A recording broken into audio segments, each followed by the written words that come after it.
Brother versus groom. When hidden tension explodes at an engagement party, the engagement party was supposed to be perfect. Soft music floated through the backyard, fairy lights glowed against the evening sky, and laughter filled the air as friends and family gathered to celebrate Emma and Ryan. It was one of those picture-perfect suburban nights, white tablecloths, champagne glasses clinking, and smiles that looked genuine. But beneath all that warmth, something sharp and unspoken was waiting. Jake, Emma's older brother, stood near the edge of the party, hands in his pockets, watching Ryan from a distance. He wasn't smiling. He hadn't smiled once all evening. To most people, Jake looked like the protective brother who was just struggling to let go. That's what everyone assumed. After all, he helped raise Emma after their father passed away. He had driven her to school, helped with homework, and chased away her first heartbreak. Of course he'd feel emotional seeing her engaged, but this wasn't just about letting go. Ryan noticed Jake too. Every time their eyes met, there was something tense in the air, like two people silently arguing without saying a word. Ryan tried to brush it off, telling himself Jake would come around.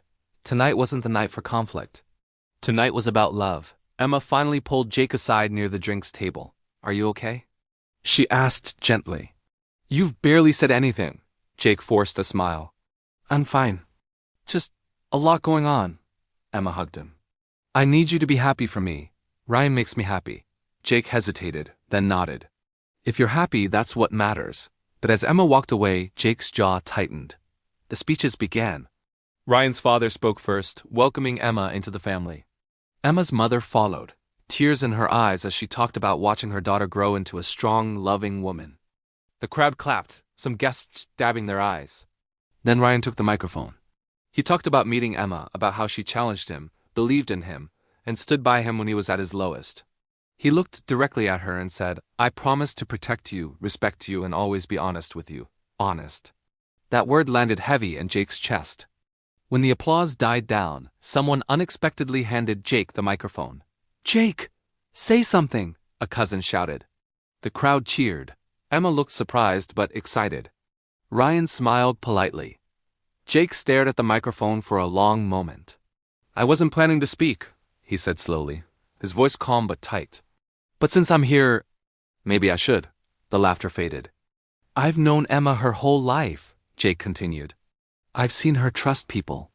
I've seen her believe in promises." Ryan shifted uncomfortably. "And I've also seen what happens when those promises are broken." The air changed. Emma's smile disappeared. "Jake," she whispered. Jake looked straight at Ryan now. "You didn't think this would ever come out, did you?" A murmur rippled through the guests. Ryan cleared his throat.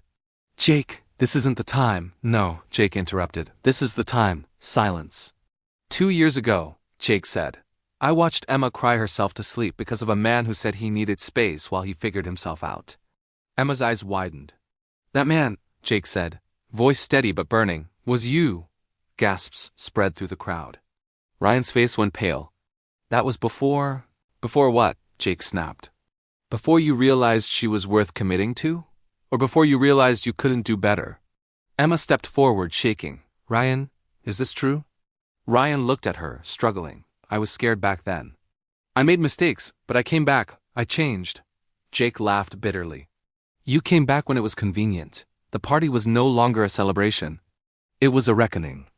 Ryan took a deep breath and did something unexpected. He nodded. "Yes," he said. "I hurt her. And I'll regret that for the rest of my life, but I didn't come back because it was easy. I came back because I realized losing her was the worst thing I'd ever done." He turned to Emma. "I should have told you earlier. I was afraid you'd walk away." Emma's tears fell freely now. Jake lowered the microphone. His anger wavered, replaced by exhaustion. "If you ever hurt her again," he said quietly, "there won't be a microphone between us." Ryan met his eyes. "Fair." Emma stood between them, shaking but strong. "I needed to hear this," she said. "Both of you." She took Ryan's hand slowly, deliberately. "I'm choosing him." But not blindly. She looked at Jake. "And I need you with me, not against me." Jake swallowed hard, then pulled her into a hug. "Always." The music slowly returned. Conversations resumed, softer this time. The party wasn't perfect anymore, but it was real. And sometimes, real love begins only after the truth finally speaks.